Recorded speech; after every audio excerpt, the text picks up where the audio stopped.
तुम्हा सर्वांचं पंत अकॅडमी मध्ये स्वागत आहे। पंत अकॅडमी गेली 30 वर्ष शैक्षणिक क्षेत्रामध्ये काम करते आहे। तुमचं उज्ज्वल शैक्षणिक भवितव्य घडवणं हाच आमचा संकल्प आहे। आपण जी व्हिडिओची मालिका चालू करतो आहोत याचा बोर्ड एक्झामच्या तयारीसाठी, याच्याशिवाय जेई, नीट, नाटा, NDA, केव्हीपीवाय, IISER, VIT, bits Pilani यासारख्या नॅशनल लेवलच्या एक्झामच्या प्रिपरेशनसाठी हे आमचे व्हिडिओ तुम्हाला नक्कीच उपयुक्त ठरणार आहेत। त्याचा फायदा तुम्ही आणि तुमचे मित्र उठवाल अशी मी अपेक्षा करतो।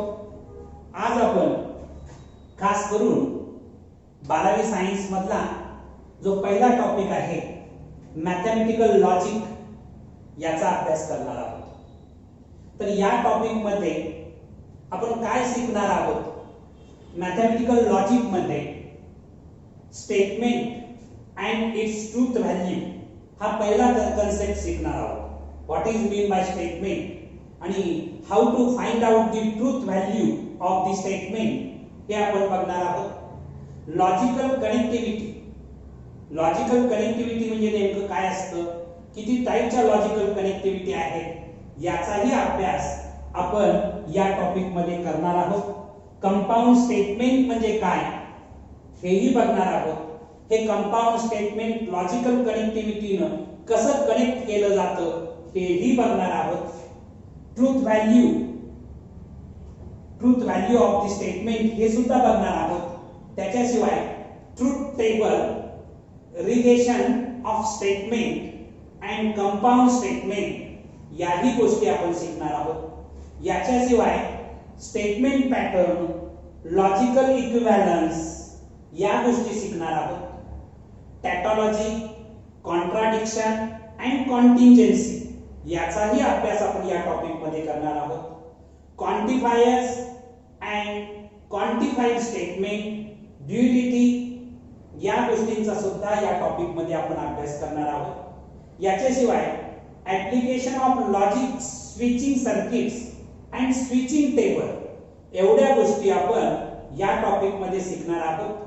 तर आपण या प्रत्येक इथे जे बोर्ड वरती पॉइंट्स दिलेले आहेत त्याचा स्टेप वाईज आपण अभ्यास करणार आहोत। पहिल्यांदा आपण या टॉपिक मध्ये काय शिकणार आहोत ते मेन्शन करून घ्या, मग पुढे आपण स्टेप वाईज सगळ्या गोष्टी बघत जाऊ। Okay, right. तर mathematical logic, logic means art of reasoning और the science of reasoning. Mathematical logic हे जे वर्ड आहे, टॉपिकचं नाव आहे, त्याच्यामध्ये लॉजिक या शब्दाचा अर्थ आहे आर्ट ऑफ रिझनिंग किंवा द सायन्स ऑफ रिझनिंग। या टॉपिक मध्ये आपल्याला प्रथम बघायचंय स्टेटमेंट म्हणजे काय। Statement is an assertive sentence having a definite meaning. Statement म्हणजे एक असर्टिव्ह सेंटेन्स असतं ज्याला निश्चित असा काहीतरी अर्थ असतो, त्याला आपण स्टेटमेंट म्हणतो।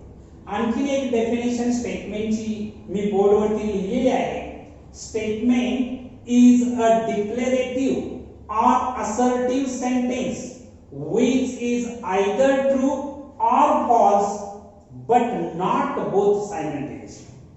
स्टेटमेंट हे डिक्लेरेटिव्ह किंवा असर्टिव्ह सेंटेन्स असतं, एक तर ते ट्रू असतं किंवा फॉल्स असतं, मात्र एकाच वेळी ते ट्रू आणि फॉल्स असत नाही, हेही लक्षात घ्या। Statements are usually denoted by, statement कशाने डिनोट करतात बघा, P, Q, R यासारख्या लेटर्सनी स्टेटमेंट डिनोट केली जातात। So write down the definition of the statement.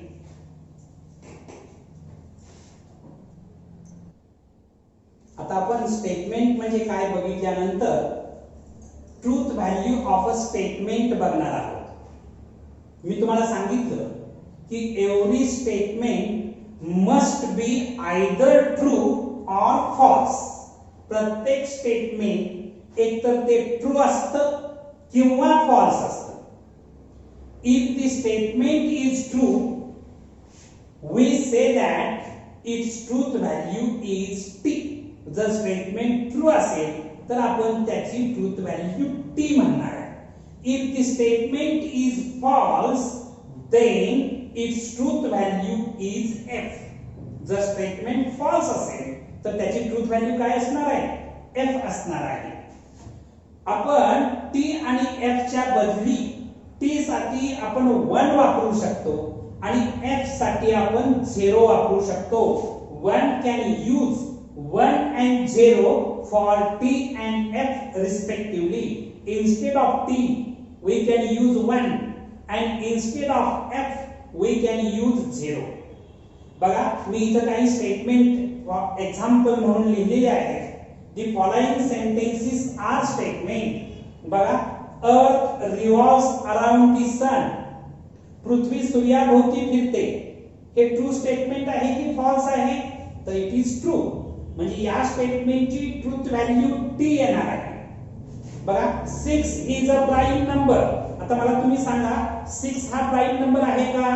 तर 6 हा इवन नंबर आहे, प्राइम नंबर नाहीये.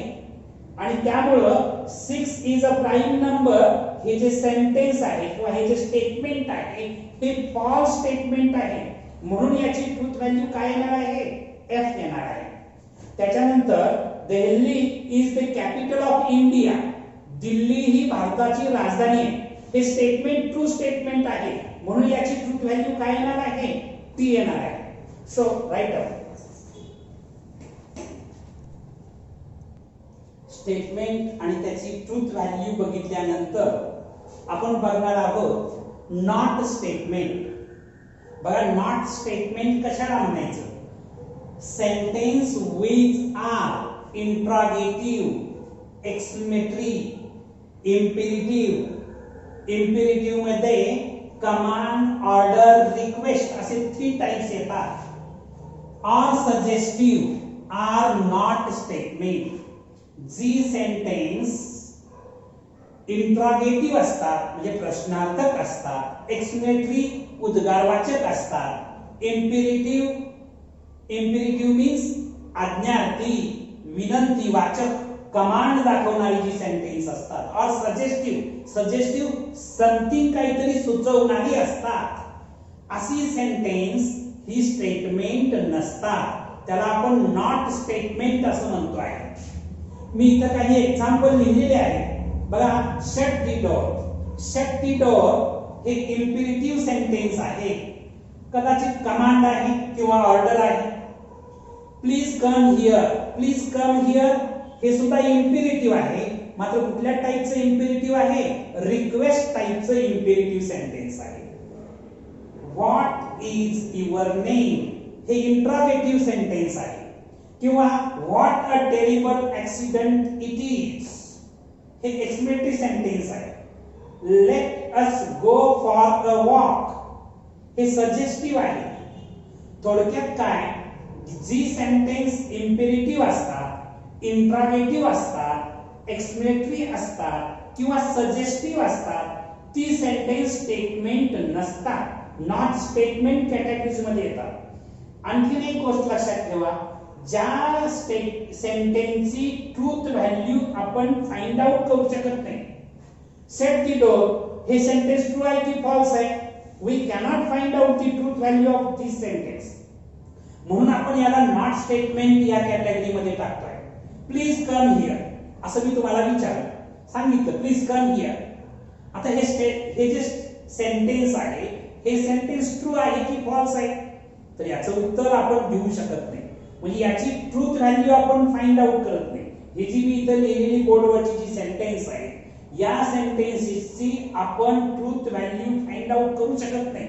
म्हणून ही नॉट स्टेटमेंट कॅटेगरीज मध्ये जातात. ओके, मला वाटतं तुम्हाला सगळ्यांना समजलं असेल. Write out.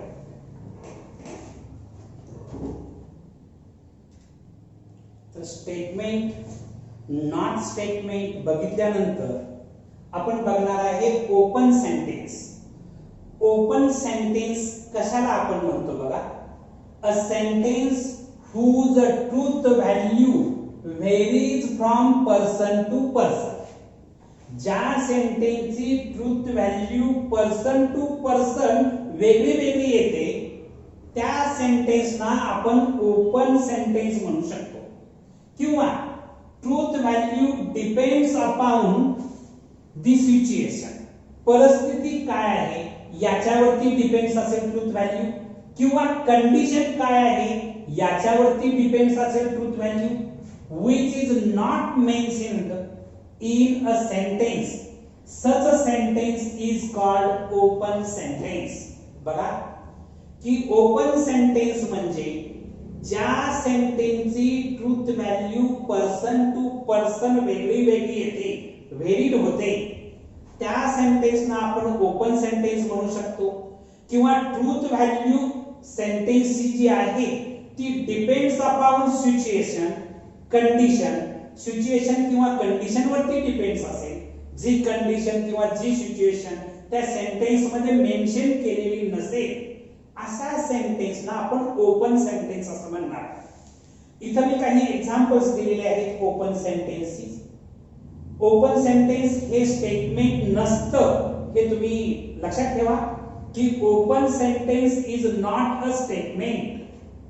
तर इथं बघायचं it is white in colour. आता it is white in colour असं जेव्हा मी म्हणतो आहे, इट काय आहे त्याच्यावरती याची ट्रूथ व्हॅल्यू डिपेंड्स आहे. समजा इट माझं चॉक असेल, इट हे जे आहे हे चॉक असेल तर याची ट्रूथ व्हॅल्यू टी येणार. इट हा जो वर्ड आहे प्रोनाउन्स म्हणतो आपण त्याला, हे समजा ब्लॅकबोर्ड साठी वापरलेला असेल तर हे काय येणार आहे, फॉल्स येणार आहे. म्हणजे इट काय आहे त्याच्यावरती याची ट्रूथ व्हॅल्यू डिपेंड्स आहे. दुसरं एक्झाम्पल बघा, ही इज अ स्मार्ट. आता ही इज अ स्मार्ट हे सेंटेन्स जर तुम्ही विचारात घेतलं, हा ही कोण आहे याच्यावरती डिपेंड्स आहे. समजा ही हे जे प्रोनाउन्स आहे ते माझ्यासाठी वापरलं असेल तर कदाचित ट्रू असेल. समजा हे तुमच्यासाठी वापरलं असेल तर कदाचित फॉल्स असेल. म्हणजे ही कोण आहे त्याच्यावर तो स्मार्टनेस डिपेंड्स आहे. म्हणजे याची ट्रूथ व्हॅल्यू आपण डिसाइड करू शकत नाही. याची ट्रूथ व्हॅल्यू डिपेंड्स अपॉन ही, हे लक्षात घ्या. म्हणून याला मी ओपन सेंटेन्स म्हणतोय. आणि ओपन सेंटेन्स हे स्टेटमेंट नसतं. आता दुसरं एक्झाम्पल, थर्ड नंबरचं एक्झाम्पल बघा, Punjabi food is very tasty. आता माझ्या दृष्टीनं पंजाबी फूड व्हेरी टेस्टी असेल, तुम्ही म्हणणार बिलकुल मला टेस्टी वाटत नाही, बोगस आहे म्हणणार. म्हणजे हे depends upon person to person. याची ट्रूथ व्हॅल्यू जी आहे ती पर्सन टू पर्सन बदलणार आहे. काही लोकांना ते पंजाबी फूड टेस्टी वाटेल, त्यांच्या दृष्टीने हे सेंटेन्स ट्रू वाटेल. काही लोकांना पंजाबी फूड टेस्टी नाही असं वाटेल, त्यांच्या दृष्टीने हे फॉल्स असेल. म्हणजे याची truth value varies person to person. आणि म्हणून हे ओपन सेंटेन्स येतं. आणि ओपन सेंटेन्स हे स्टेटमेंट नसतं. आता लास्ट एक्झाम्पल इथं फोर्थ नंबरचं जे एक्झाम्पल आहे, 2y इज इक्वल टू 5 मी लिहिलेला आहे. 2y इज इक्वल टू 10 लिहिलेला आहे. y ची व्हॅल्यू जर 5 असेल तर हे ट्रू होतं, आणि y ची व्हॅल्यू अदर दॅन 5 असेल तर हे काय होतं, फॉल्स होतं. म्हणजे या सेंटेन्सची ट्रूथ व्हॅल्यू y ची व्हॅल्यू काय घेणार आहे याच्यावर डिपेंड्स आहे. म्हणजेच वी कॅनॉट डिफाइन किंवा we cannot determine the truth value of the statement. याची ट्रूथ व्हॅल्यू आपण डिटरमाइन करू शकत नाही, ठरवू शकत नाही. पर्सन टू पर्सन ती वेगळी वेगळी येते, किंवा कंडिशन किंवा सिच्युएशन नुसार ती वेगळी वेगळी येते. तेव्हा त्या सेंटेन्सना ओपन सेंटेन्स असं म्हणतो आहे. आणि open sentence not statement categories मध्ये येतात, हे लक्षात घ्या. Okay, write out.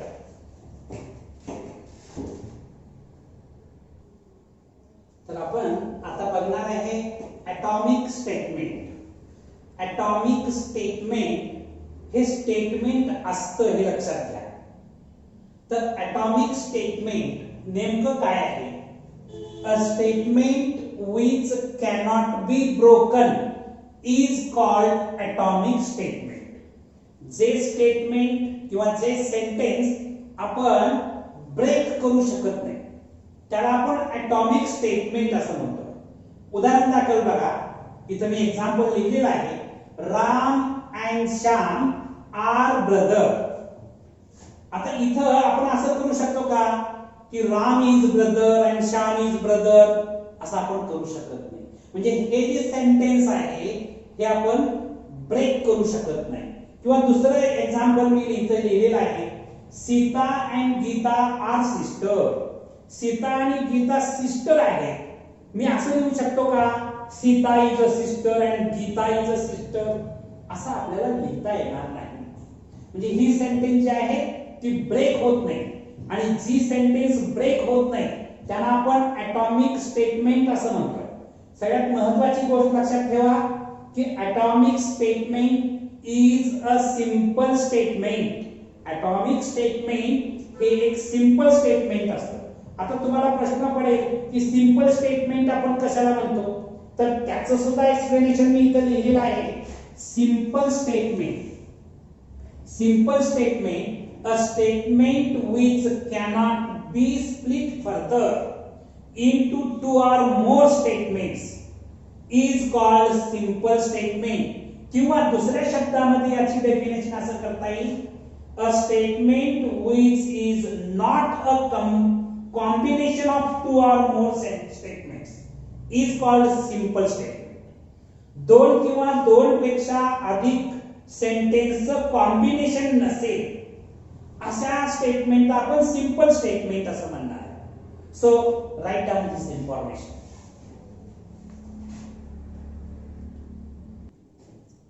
तर इथं काही सिंपल स्टेटमेंट चे एक्झाम्पल मी एक दोन एक्झाम्पल लिहिलेले आहेत. 3 and 5 are twin primes. 3 and 5 are twin primes हे सिंपल स्टेटमेंट आहे किंवा सिंपल सेंटेन्स आहे. Paris is the capital of France, it is also simple statement. आता कंपाऊंड स्टेटमेंट कशाला म्हणायचं, if a statement is the combination of two or more simple sentences. If the statement is the combination of two or more simple sentences or statements, then it is called compound statement. बघा, दोन किंवा अधिक simple स्टेटमेंटच्या combination पासून जर आपल्याला statement मिळालं असेल तर त्याला आपण कंपाऊंड स्टेटमेंट असं म्हणतो आहे. इथं मी एक्झाम्पल दिलेले आहे. 2 is a rational number and root 2 is an irrational number. 2 is a rational number हे एक सिंपल स्टेटमेंट आहे. root 2 is an irrational number हे दुसरं सिंपल स्टेटमेंट आहे. आणि अँड या कनेक्टिव्हिटीनं मी हे कंबाईन केलेलं आहे. म्हणजे दोन सिंपल स्टेटमेंट कंबाईन करून मला हे सेंटेन्स मिळालेलं आहे, म्हणून याला मी कंपाऊंड स्टेटमेंट असं म्हणू शकतो. दुसरं एक्झाम्पल बघा. 5 is a real number and 5 plus iota, 5 plus iota is a complex number.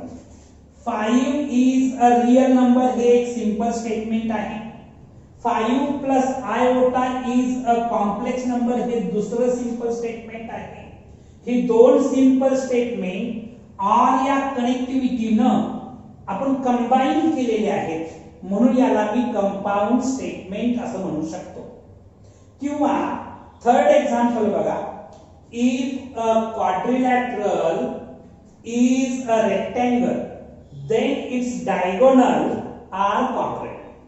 बघा, a quadrilateral is a rectangle हे एक सिंपल स्टेटमेंट आहे.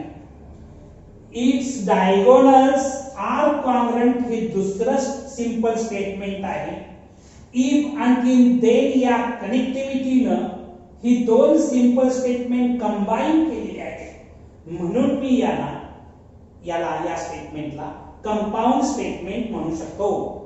राईट.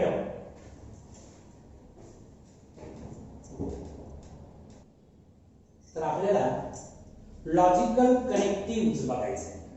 लॉजिकल कनेक्टिव्हज आपण कशाला म्हणतो, द वर्ड्स और ग्रुप ऑफ वर्ड्सला आपण फ्रेजेस म्हणतो किंवा फ्रेज म्हणतो आहे.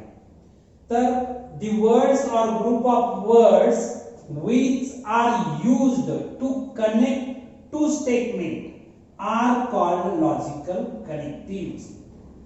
दोन सिंपल स्टेटमेंट जोडण्यासाठी जो आपण वर्ड्स वापरतो किंवा ग्रुप ऑफ वर्ड्स वापरतात त्याला आपण लॉजिकल कनेक्टिव्हज म्हणतो.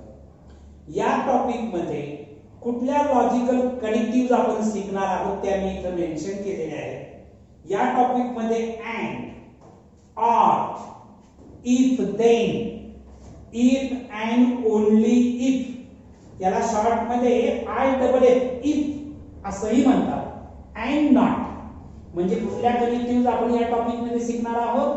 And, or, if, dot dot, then, if and only if and not या कनेक्टिव्हज आपण या टॉपिक मध्ये वापरणार आहोत. इथे एक सगळ्यात महत्त्वाची गोष्ट लक्षात ठेवा. Simple statement which are used in compound statement are called sub statement किंवा कंपोनेंट स्टेटमेंट असं म्हणतात. कंपाऊंड स्टेटमेंट मध्ये जी सिंपल स्टेटमेंट्स वापरली जातात त्या सिंपल स्टेटमेंट्सना आपण सब स्टेटमेंट्स म्हणतो आहे किंवा कंपोनेंट स्टेटमेंट्स असं म्हणतो आहे. हा मुद्दा लक्षात ठेवा. त्याच्यानंतर कंपाऊंड स्टेटमेंटची ट्रूथ व्हॅल्यू कशावरती डिपेंड्स असते. सब स्टेटमेंटच्या ट्रूथ व्हॅल्यू वरती. आणि तुम्ही जी काही कनेक्टिव्हिटी वापरताय, जो कनेक्टिव्ह वर्ड्स वापरताय त्याच्यावरती कंपाऊंड स्टेटमेंटची ट्रूथ व्हॅल्यू डिपेंड्स असते. हे दोन पॉइंट्स तुम्ही लक्षात ठेवा. Right down this information.